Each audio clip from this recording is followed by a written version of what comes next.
নমস্কার, 5টার 5 মিশালি নিয়ে আমি অতনু রয়েছি আপনার সঙ্গে এবং এই মুহূর্তে সবচেয়ে বড় খবরে নজর রাখবো। 5টার 5 মিশালিতে এই মুহূর্তে সবচেয়ে বড় খবর আবাস নিয়ে নতুন করে সমীক্ষার নির্দেশ দিয়েছেন মুখ্যমন্ত্রী মমতা বন্দ্যোপাধ্যায়। নতুন করে সমীক্ষার নির্দেশ দিয়েছেন আবাস নিয়ে। দুর্নীতি ঠেকাতে আবার সমীক্ষা করা হবে।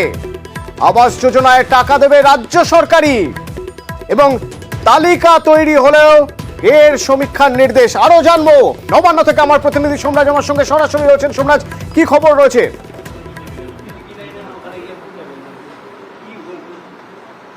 দেখো, প্রায় 1 ঘন্টা হতে চলো মুখ্যমন্ত্রী মমতা বন্দ্যোপাধ্যায় প্রশাসনিক বৈঠক করছেন। আর সেই প্রশাসনিক বৈঠকের মাঝে গুরুত্বপূর্ণ নির্দেশ দিলেন মুখ্যমন্ত্রী, যেটা সূত্র মারফত জানা যাচ্ছে মমতা বন্দ্যোপাধ্যায় ফের আবাস যোজনা নিয়ে সমীক্ষা করার নির্দেশ দিলেন রাজ্যের পঞ্চায়েত ও গ্রাম উন্নয়ন দপ্তরকে।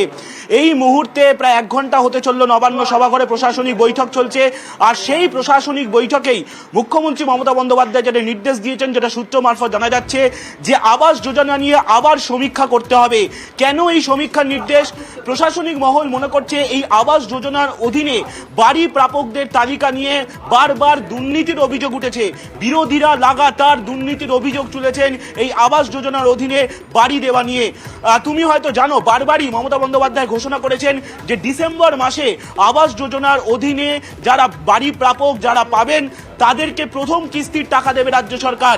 কিন্তু তার আগে ফের রাজ্য সরকার সমীক্ষা করতে চায়।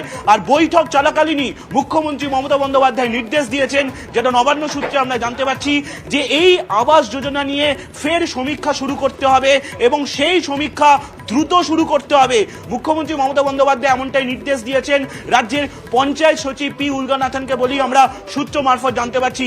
তুমি জানো যে আজকের বৈঠকে সব দপ্তরের মন্ত্রী সচিবরা উপস্থিত রয়েছেন সশরীরে নবান্ন সভাঘরে। আর সেই বৈঠকেই এই গুরুত্বপূর্ণ নির্দেশ দিয়েছেন। কখন নির্দেশ দিচ্ছেন? যখন কেন্দ্রের তরফেও আবাস যোজনার অধীনে 3 কোটি বাড়ি দেওয়া হবে বলে বলা হচ্ছে। কিন্তু মমতা বন্দ্যোপাধ্যায় আজকের বৈঠকে স্পষ্ট করে দিয়েছেন, কেন্দ্র টাকা না দিলে রাজ্যই টাকা দেবে আবাস যোজনার অধীনে বাড়ির প্রাপকদের এবং সেক্ষেত্রে আবারও সমীক্ষা করতে হবে। আর সেই সমীক্ষা দ্রুত শুরু করতে হবে। এক্ষেত্রে মনে করা হচ্ছে যে সাম্প্রতিক সময় বারবারই এই আবাস যোজনার অধীনে বাড়ির প্রাপকদের তালিকা নিয়ে দুর্নীতির অভিযোগ উঠেছিল, লাগাতার বিরোধীরা সেই অভিযোগ তুলেছিল। সেই কারণেই মমতা বন্দ্যোপাধ্যায় এই নির্দেশ দিয়েছেন বলেই প্রশাসনিক মহল মনে করছে এবং এই সমীক্ষা দ্রুত শুরু করতে হবে। তার কারণ রাজ্য সরকারের টার্গেট রয়েছে ডিসেম্বর মাসেই প্রথম কিস্তির টাকা দিয়ে দেওয়া। ধন্যবাদ সোমরাজ প্রতিনিধি আমার সঙ্গে ছিলেন এবং এই মুহূর্তের খবর, ডিসেম্বর থেকে আবাসের টাকা দেবে রাজ্য নতুন করে সমীক্ষা করবে মুখ্যমন্ত্রী মমতা বন্দ্যোপাধ্যায়। তিনি জানিয়েছেন নতুন করে সমীক্ষা করতে হবে এবং ডিসেম্বর থেকে আবাসের টাকা দেবে রাজ্য। আবাস যোজনার টাকা রাজ্য সরকারই দেবে। আবাস নিয়ে আবার সমীক্ষার নির্দেশ দিয়েছেন মুখ্যমন্ত্রী এবং আবাস যোজনার টাকা দেবে রাজ্য সরকারই।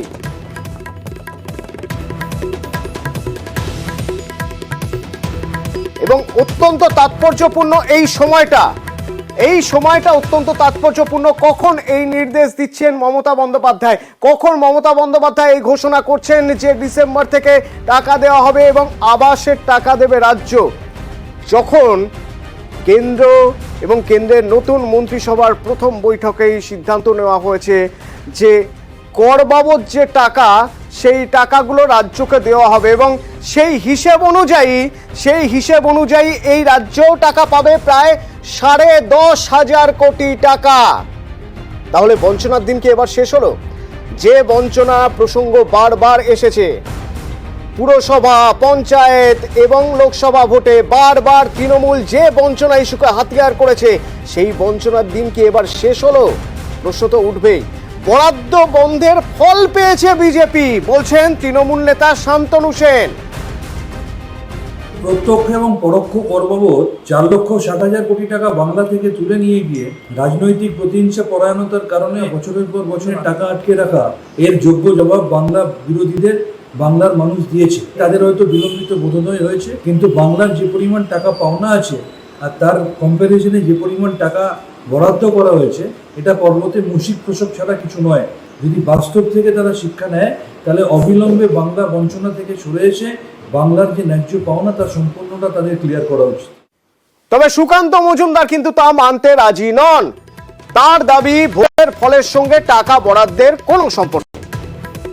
কোনো বঞ্চনাই ছিল না। নিয়মিত সময়ের ইন্টারভ্যালে সমস্ত রাজ্যকে টাকা দেওয়া হয়, বাংলাকেও টাকা দেওয়া হয়েছে। কোনো বঞ্চনার জায়গা নেই। এটা নির্দিষ্ট পদ্ধতি আছে, সেই পদ্ধতি অনুসারে দেওয়া হয়, টাইম টু টাইম দেওয়া হয়। এটা বলা হচ্ছে যে ভোটের ফল দেখে বাংলাকে এই টাকাটা এত তাড়াতাড়ি রিলিজ করা হলো। তাহলে মধ্যপ্রদেশকে কেন দেওয়া হবে? মধ্যপ্রদেশ আর বাংলাতে একই সমান টাকা পেয়েছে, 200-400 কোটি টাকা ডিফারেন্স। মধ্যপ্রদেশে তো আমরা সব সিট পেয়েছি, তো হিসেব মতো তো মধ্যপ্রদেশকে আরো বেশি দেওয়া উচিত ছিল।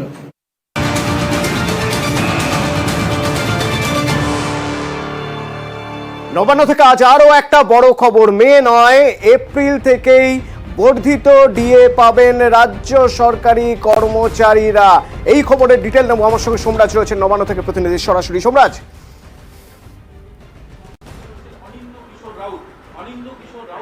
দেখো, শেষ যে রাজ্য বাজেট হয়েছিল সেই রাজ্য বাজেটে মমতা বন্দ্যোপাধ্যায় ঘোষণা করেছিলেন যে রাজ্য সরকারি কর্মচারীদের মে মাস থেকে আরো 4% ডিএ দেওয়া হবে।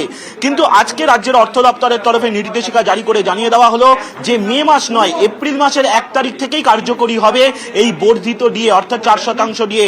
সেক্ষেত্রে রাজ্য সরকারি কর্মচারীরা আরো 1 মাসের বর্ধিত ডিএ পাবেন। ইতিমধ্যেই তুমি জানো যে মে মাস থেকেই সেই 4% ডিএ পাওয়ার নির্দেশিকা কার্যকরী হয়েছিল। সেক্ষেত্রে এই মাস থেকে, অর্থাৎ জুন মাস থেকেই রাজ্য সরকারি কর্মচারীরা অতিরিক্ত 4% হারে ডিএ পাচ্ছিলেন। কিন্তু এবার রাজ্যের অর্থ দপ্তর সেই নির্দেশিকাকে সংশোধন করে জানিয়ে দিল মে মাস নয়, এপ্রিল মাস থেকেই রাজ্য সরকারি কর্মচারীরা 4% ডিএ পাবেন। সেই মোতাবেক আরো 1 মাসের বর্ধিত ডিএ পাবেন রাজ্য সরকারি কর্মচারীরা। ধন্যবাদ সোমরাজ।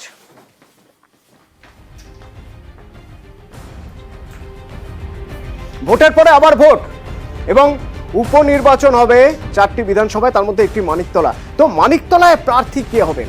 আগে থেকেই মনে করা হচ্ছিল মানিকতলার প্রার্থীতে কি কোনো চমক থাকতে পারে। সাধন পাণ্ডে মারা গিয়েছেন, এবার প্রার্থী কে হবেন? গতকালও বৈঠক হয়েছে, গতকালের পর আজ আবার বৈঠক, এবং বৈঠকের পর জানা যাচ্ছে মানিকতলায় সম্ভাব্য তৃণমূল প্রার্থী সুপ্তি পাণ্ডে, অর্থাৎ সাধন পাণ্ডের স্ত্রীকেই প্রার্থী করায় মত তৃণমূল নেত্রীর। প্রয়াত সাধন পাণ্ডের স্ত্রী সুপ্তি পাণ্ডেই মানিকতলা উপনির্বাচনে তৃণমূলের সম্ভাব্য প্রার্থী। এবং মানিকতলা বিধানসভার কনভেনার কুণাল ঘোষ, মানিকতলা বিধানসভার চিফ ইলেকশন এজেন্ট অনিন্দ কিশোর রাউত।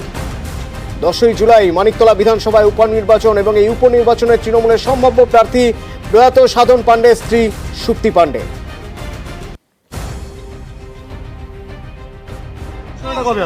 পার্টি চূড়ান্ত সিদ্ধান্ত পার্টি জানিয়ে দেবে। মাননীয় মুখ্যমন্ত্রীর নেতৃত্বে একটা আলোচনা হয়েছে, সেটা নিয়ে আমরা কেউ এখন কিছু বলছি না। পার্টি সময় মতো যথাসময় জানিয়ে দেবে। আজ সকালের ব্যস্ত সময় শহরের প্রাণ কেন্দ্র একেবারে পার্ক স্ট্রিট, সেই পার্ক স্ট্রিটে নতুন করে আতঙ্ক ছড়িয়ে পড়লো, কারণ সাদা ধোঁয়া, দাউ দাউ করে ধোঁয়া, সেই ধোঁয়া গল গল করে ধোঁয়া বেরোচ্ছে। বেশ কিছুটা বেগ পেতে হলো দমকল কর্মীদের সেই ধোঁয়া নিয়ন্ত্রণে আনতে, অর্থাৎ আগুন নিয়ন্ত্রণে আনতে। কি হয়েছিল আর সে সময় যারা ছিলেন তারা কি বলছেন, সব দেখাবো বিরতির পর। সঙ্গে থাকুন।